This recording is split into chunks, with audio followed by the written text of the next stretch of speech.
agradezco enormemente la oportunidad de estar aquí con ustedes, con quienes tienen comunicación directa con los ciudadanos,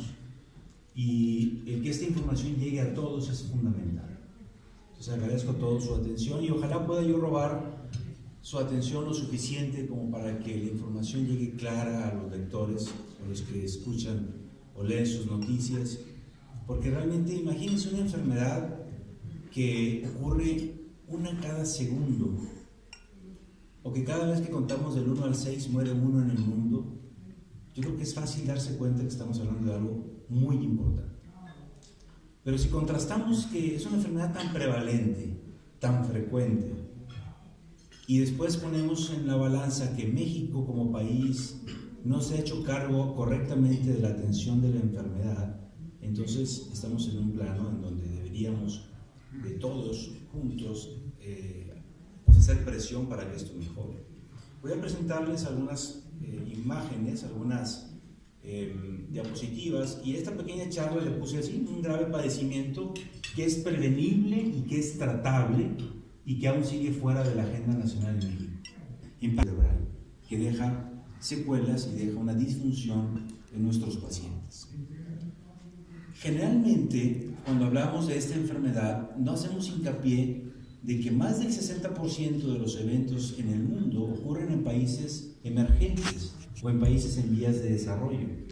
y que América Latina, México como parte de América Latina, tenemos una tasa muy elevada en donde entre la segunda y cuarta causa de muerte es en nuestra área geográfica. En nuestro país, ya mencionamos también que no está en el cuarto lugar, estuvo en el cuarto lugar, ahora está en el quinto lugar según el último registro, pero seguramente dado por este sesgo de registro ya explicado sobre la diabetes mellitus.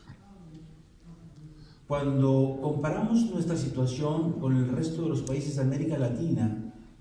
porque a veces compararnos con primer mundo nos puede hacer evidente que va a haber diferencias en la calidad de atención, pero comparémonos con los similares, con los países como Colombia, Perú, Argentina, Brasil, y en todos ellos ya existen políticas de atención y una cobertura universal de la enfermedad vascular cerebral, en particular del infarto, que aunque hay problemas geográficos para poder llegar a todos, en nuestro país ni siquiera existe dicha política como una garantía universal de la atención de esta enfermedad, en donde el tratamiento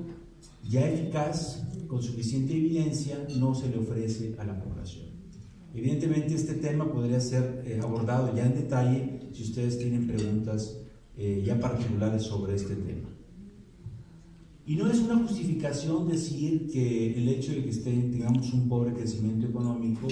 nos hace justificar el que no exista dicho apoyo, porque en países similares ya lo hay, ya hay políticas, y uno de los primeros países en América Latina que logró hacer cambios en la política de salud rápido fue Chile. Chile es cierto que es un país que ha tenido mayor crecimiento en la zona de América Latina, seguido por Uruguay, y que ambos han logrado de que un paciente que tiene un evento vascular llegue al hospital más cercano, independientemente del tipo de cobertura que tenga, pública o privada, porque hay un arreglo entre hospitales para que se ocurra. Circunstancia que, como ustedes saben, en nuestro país es imposible. Si un derechohabiente del Seguro Social tiene un evento vascular, tendrá que buscar el hospital del Seguro Social que le corresponde, aún a pesar de la distancia en kilómetros que se encuentre. Y puede estar pasando diferentes hospitales en su camino y no tener la posibilidad de ser atendido en ellos, cosa que ya no ocurre en países como en Chile o inclusive recientemente en algunas áreas geográficas de Brasil. Debemos de reducir las diferencias en México, y particularmente sabemos que hay una gran diferencia en la calidad de atención entre hospitales del área rural y del área urbana. También lo hay unas grandes diferencias de atención en el servicio público con respecto al servicio privado. La población utiliza el servicio público en más del 80% de las ocasiones. Se dice que hay un 25% de la gente que tiene seguridad pública que en realidad utiliza el servicio privado por la sensación de que no tiene el servicio público la atención que ellos requieren. Y esta situación es aún más evidente en enfermedades como el infarto cerebral. No hay medicamentos y no hay la infraestructura suficiente para atender y ofrecer los medicamentos de vanguardia.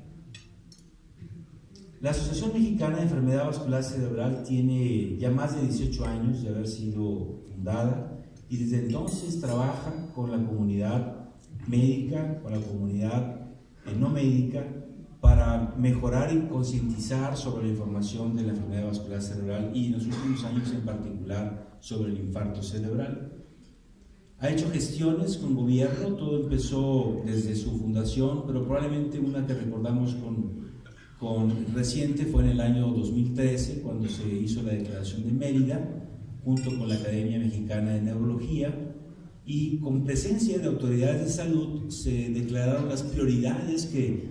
desde el punto de vista de los médicos, deberían de ejercerse para la atención adecuada de la enfermedad. Sin embargo, desde entonces a la fecha aún no hemos logrado cambiar las políticas de salud con respecto a esta enfermedad, aunque sí hemos mejorado. Voy a mencionar un poco al respecto. Después, en el año 2015 tuvimos una reunión con el Consejo Consultivo de Ciencias de la Presidencia de la República, la Asociación Mexicana de Enfermedad Vascular Cerebral, y después de tener un foro en donde habíamos un grupo de médicos, elaboramos 6 estrategias que eran fundamentales que se llevaran a cabo. Primero, declarar a la enfermedad como una enfermedad catastrófica, cosa que ya ocurrió recientemente, hace un año, en el Consejo de Salubridad, en el Consejo General de Salud, como una enfermedad con alta prioridad nacional, que se debe de crear una norma oficial mexicana que no existe para la atención de la enfermedad vascular cerebral y que ahora estamos haciendo gestiones para que esto ocurra, pero no existe aún todavía, que haya una ley federal de atención prehospitalaria donde hay una gran deficiencia en el país. Obviamente hay que gestionar más recursos para la investigación clínica, había gente de CONACYT en ese foro,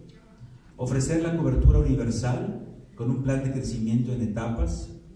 crear la acreditación hospitalaria como ocurre en primer mundo, en los hospitales en Estados Unidos y en Europa, en donde los hospitales concursan para una acreditación para ser hospitales de especialidad para la enfermedad vascular cerebral. Eso no existe en nuestro país, por supuesto. Crear unidades especializadas o grupos de médicos especializados para la atención multidisciplinarios, empezando por enfermería, los médicos de urgencias, los especialistas, en unidades llamadas unidades de ictus o unidades vasculares, cosa que ya ocurre en muchos países. México tendrá a lo mucho unos 6 hospitales con unidades de ictus, en donde solamente uno es un hospital público, mientras que en países como Brasil ahora se cuentan alrededor de más de 80 unidades especializadas en hospitales públicos y privados. Y por supuesto, tratar de involucrar a la Secretaría de Educación para que la información que la gente reciba pueda ocurrir desde etapas tempranas de la educación. Y ahorita que vean más adelante el video de Camaleón, van a darse cuenta que es un video que puede ver un niño de primaria y entendería perfectamente a qué nos referimos con un infarto cerebral. Yo tuve la oportunidad recientemente de presentarlo, ahora en la Semana del Cerebro, que fue reciente, en Monterrey, a niños de primaria de 5º y 6º año, y créanme que entendieron muy bien lo que representa la estrategia Camaleón. Entonces yo creo que el público para una información de este tipo debería ampliarse aún más, no solo los adultos. Tuvimos un segundo foro en Monterrey en el 2016 donde se dio seguimiento a estas iniciativas y se creó un plan estratégico que se entregó a la Comisión de Salud de la Cámara de Diputados. Se hizo también una conferencia de prensa ahí con la intención de hacer iniciativas de ley desde la Cámara de Diputados que después tienen que pasar a la Cámara de Senadores. En esto ahorita se está trabajando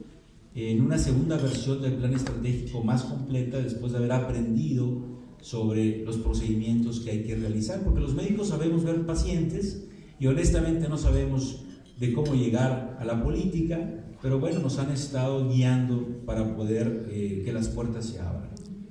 Tuvimos la conferencia de prensa en la Cámara de Diputados y al menos el tema ya está en los oídos de quienes toman decisiones, pero no han tomado las decisiones porque ustedes saben lo que pasa en nuestro país en términos políticos. Pareciera que hay prioridades que no son la salud en México. Uno de los ofrecimientos este año, por el apoyo de la iniciativa privada, va a ser poder realizar un curso de acreditación que va a organizar la Asociación Mexicana de Enfermedad Vascular Cerebral, junto con otras asociaciones como la Academia Mexicana de Neurología, la Asociación de Médicos de Urgencias, la Asociación de Medicina Interna, etcétera, con la intención de dar cursos y acreditar tanto en infraestructura como en la parte teórica que los hospitales pueden ser nombrados centros de atención del ictus. Y bueno, estas son las acciones para este año. Vamos a hacer más multidisciplinario el plan estratégico. Estamos haciendo gestiones para ampliar, mejorar las guías de manejo, ampliar la cobertura de atención a través de las reuniones que hemos tenido y continuarlas con el Seguro Popular, seguir haciendo ahora sí que presión en Cámara de Diputados y Cámara de Senadores para sensibilizar sobre el tema y crear la norma oficial mexicana. Y en la Secretaría de Salud hay mucho que hacer. Hay que ayudar a crear un plan estratégico paso a paso, como ocurrió en Chile, en donde al principio vieron ustedes lo que cuesta la enfermedad vascular cerebral. El infarto es carísimo y pareciera que no podemos hacerlo si no hay presupuesto. Pero si iniciamos en una etapa, en una primera fase en donde cubrimos al paciente que sí llega en ventana al hospital, al paciente que se le puede ofrecer un tratamiento porque ahí llegó a tiempo al hospital, en realidad estamos ofreciendo el mejor tratamiento solo al 10% o 15% de la población, y a ese paciente sí le podemos cambiar la vida, sí lo podemos regresar a la función y además a la etapa productiva. Ahí sí hay que invertir, y ese sería el objetivo de un plan estratégico. Crear un curso online con la Secretaría de Salud y iniciar el curso de acreditación, esperemos en este año, con el apoyo de las demás sociedades. Muchas gracias.